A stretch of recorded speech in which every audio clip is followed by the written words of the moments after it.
Bueno, estamos ya en comunicación con el camarista Gustavo Ocampos. Doctor, buenas tardes, muchas gracias por atendernos. Buenas tardes, ¿qué tal? ¿Cómo le va? Y bueno, estamos a disposición de ustedes para lo que quieran preguntar. Bueno, de hecho, estuvimos de alguna forma acompañando sus expresiones porque usted intervino cuando le cupo y bueno, aludía a la situación concreta de lo que acontecía a partir de este terrible asesinato. Eh, Inicialmente querríamos tener una reflexión suya, si se puede, doctor. Y bueno, es una cuestión realmente que nos impactó a todos. Creo que quedamos muy consternados por la situación y más aún porque historiando realmente mi trayectoria en el Poder Judicial como actuario fui actuario de la jueza Delfina Pecci, que era la tía de Marcelo, y bueno, y había una amistad que nos unía.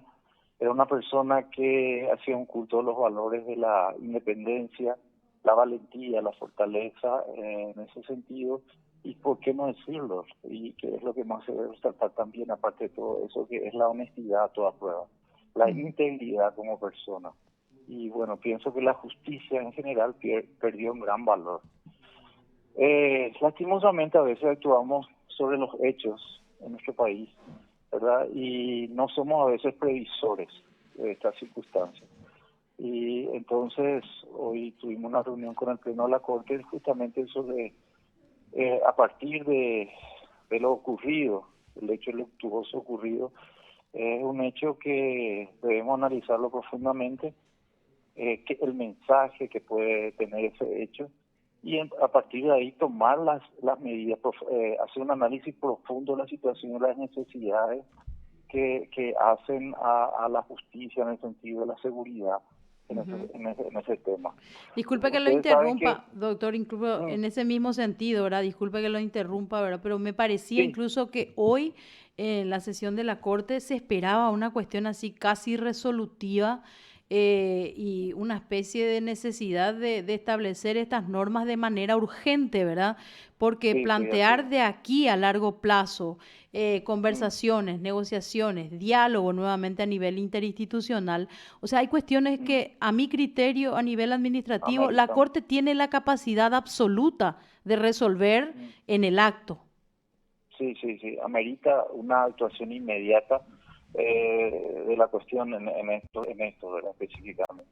Lo digo porque me tocó a mí también, o en oportunidad anterior, que no vienen al caso, es cierto. Pues acá estamos hablando de un caso actual, reciente, que todavía no nos pasa, no pasa digamos, afectarnos, pero también en mi larga trayectoria en el Poder Judicial fuimos fiscales del golpe, del magnicidio y la plaza, y nos tocó vivir cuestiones así muy terribles en ese momento, y siempre nosotros actuamos sobre los hechos en vez de ser previsores, como les dije. Esto Ujú. amerita una actuación inmediata de medidas, digamos, radicales en ese sentido, tanto en que nosotros también tenemos que adoptar conductas, evitar el mediatismo muchas veces, porque eso también nos expone mucho, sino que trabajar con bajo perfil y ser eficientes y eficaces, pero también, amén de eso, poner realmente a personas profesionales y de confianza para custodiar la seguridad de los jueces, y no solo en lo que hace a profesionales, sino también en cuanto a estructuras, infraestructura y demás en el trabajo de los jueces para su seguridad. En Ujú. ese sentido, si se puede cuantificar, estamos hablando de qué cantidad más o menos de magistrados, de fiscales y bueno, de miembros de esta parte de la estructura que necesitarían medidas más drásticas y urgentes. O sea, no, haciéndonos la idea, ni siquiera son tantos, me parece a mí, ¿verdad? Y de momento no, porque se creó una figura del tribunal especializado, Sí. tanto de garantías, tribunales de sentencia, tribunales de apelación. Y están los titulares y están los suplentes, que son, no hay un solo tribunal de apelación, que es el crimen organizado y delitos económicos en la función pública, cuando afecta a la función pública, personeros o autoridades o gente que en la función, comete dicho tipo de ilícitos, y con eso también se saca a la parte ordinaria todas esas cuestiones. Y Ujú. hay hechos punibles que en alguna medida tienen trascendencia nacional, por ejemplo el tráfico, y que tiene toda la capital, por la confianza tal vez que se tienen en los magistrados de la capital, el contrabando, la evasión de impuestos y muchos otros hechos ilícitos que están en todo ese listado de la acordada respectiva. Entonces, tribunales de crimen organizado, juzgados de garantía, el crimen organizado son 3, están de delitos económicos otros 3, tribunales de sentencia, el crimen organizado también es un grupo más reducido, y tribunal de apelación es uno solo, Ujú. que integramos, y existen los suplentes que en caso de que surja una causal de inhibición o recusación o lo que fuera, pueden actuar los mismos, entrar a la cancha, como se dice. Doctor, y O sea, un círculo más reducido. Sí, Así es. claro, y digamos que luego de esto, obviamente, hasta resulta un poco, digamos, peculiar hablar del fortalecimiento de las instituciones luego de lo que ocurrió, pero una forma, digamos, también en cierta manera, mejorar esa condición de las instituciones en cuanto al fortalecimiento de la lucha contra el crimen organizado, también es importante que, aparte de la creación de foros especializados, por ejemplo, se le dé una protección real a los magistrados que tratan estos temas tan delicados, ¿no?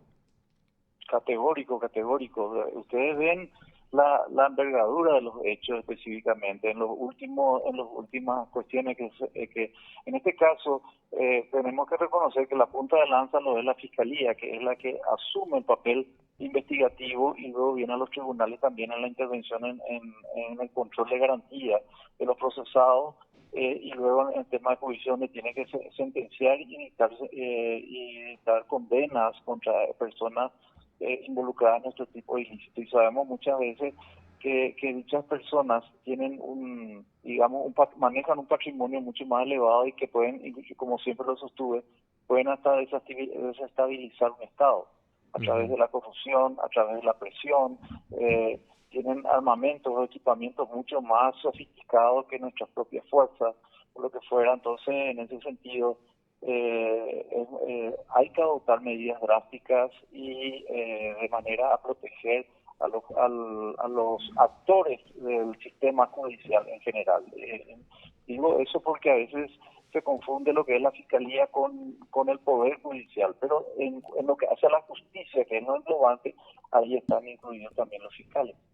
Y claro, y todo mejoramiento también, doctor, digamos, no solamente en cuanto a la organización, sino también a la infraestructura, conlleva un cierto Así gasto. Y en es. los últimos años hemos visto que tanto el Poder Judicial como la propia Fiscalía, y principalmente esta última, tal vez, han sufrido algunos recortes importantes en cuanto al presupuesto, Exactamente. ¿verdad?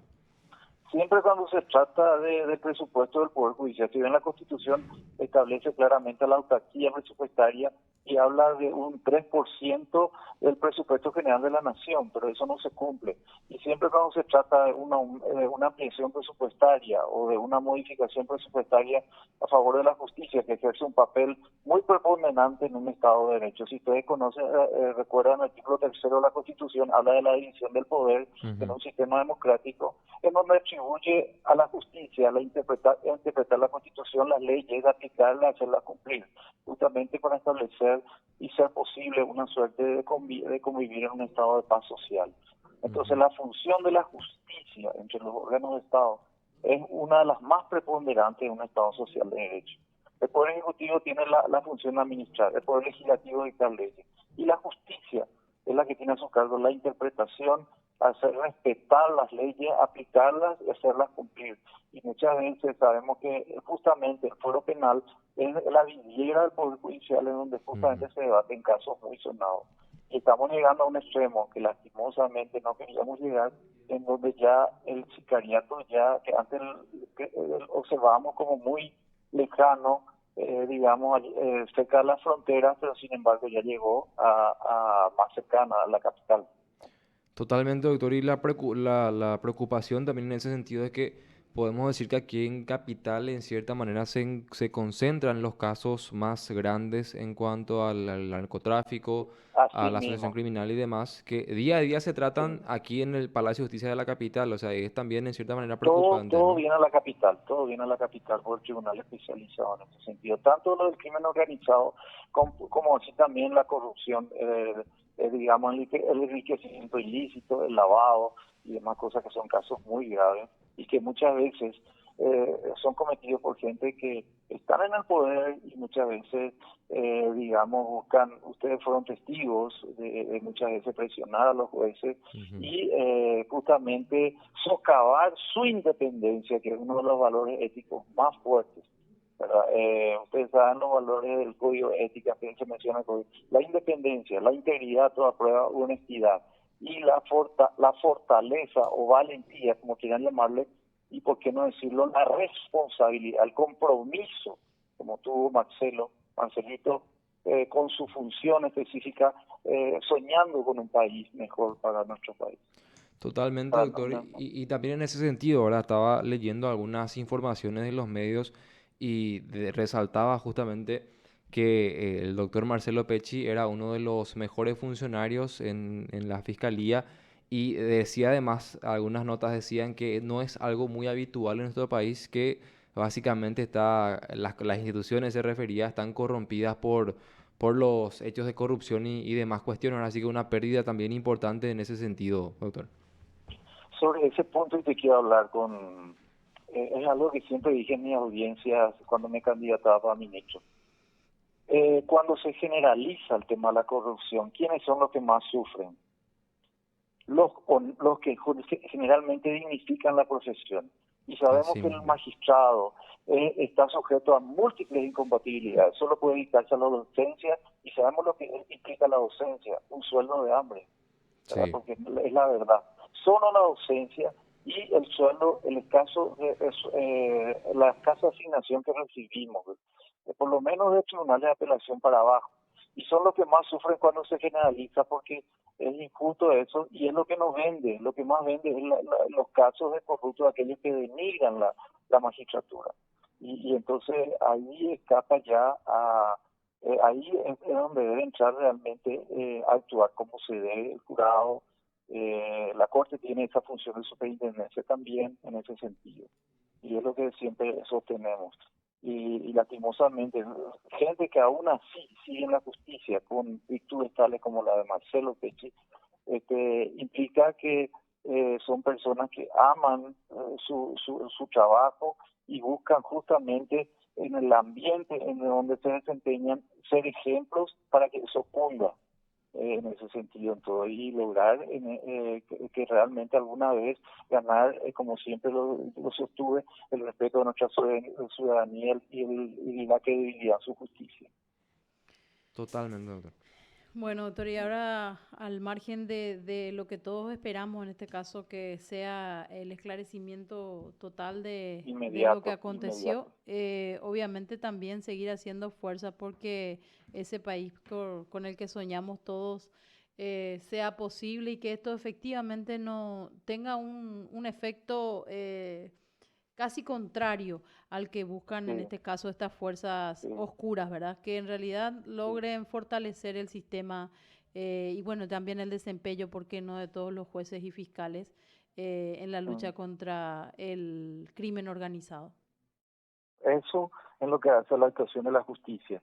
Y en otros ámbitos también cumplir con las leyes, que las leyes se dictan para lo ideal. Ahora, las personas que tengan que cumplir o aplicar lo que dice la ley, en otros casos, yo pienso que con pocas cosas podemos mejorar muchísimo el país y también hacer posible el bienestar de todos los paraguayos. Doctor, le agradecemos mucho la posibilidad de dialogar en torno a esto que, como bien decía, todavía nos sigue doliendo a todos. Y bueno, gracias por la paciencia y el Eh, tiempo, ¿eh? Muy amable, doctor. No, por favor, no terminamos aún de quedar impactados con lo sucedido. Y cuando le enseño a mis alumnos en Derecho Penal, hay dos unidades que me encantan, que ¿Sí? es el honor y la reputación. Porque construir un buen honor y reputación como construyó Marcelito, muy joven, que se truncó lástimamente una vida muy valiosa. Él ya construyó con creces esa buena reputación, y defendiendo esa reputación es que se castiga aquellos hechos punibles que buscan justamente atentar contra el honor de las personas cuando se construye un honor y una reputación como esa. Y la otra unidad que me gusta cuando tengo que explicarle a mis alumnos es hechos punibles contra la función pública: cohecho pasivo agravado, prevaricato y otros hechos más. Así es. Y a veces les bromeo y les digo, me gusta esta unidad porque por suerte en nuestro país no ocurre, y vemos en revistas extranjeras, me miran con una cara como diciendo que está loco, pero no es así, es porque realmente también ocurre acá, y alguna vez tenemos que erradicar eso, ir puliendo, ir decantando para ir, digamos, cambiando para mejor. Así mismo. Por supuesto. Muchísimas gracias una vez más, doctor. No, cuando guste, cuando guste. Te informó PDS Radio TV Digital. Era el doctor Gustavo Ocampos, él es camarista dentro del Fuero Penal e integra también el Tribunal de Apelaciones especializado en delitos económicos y crimen organizado.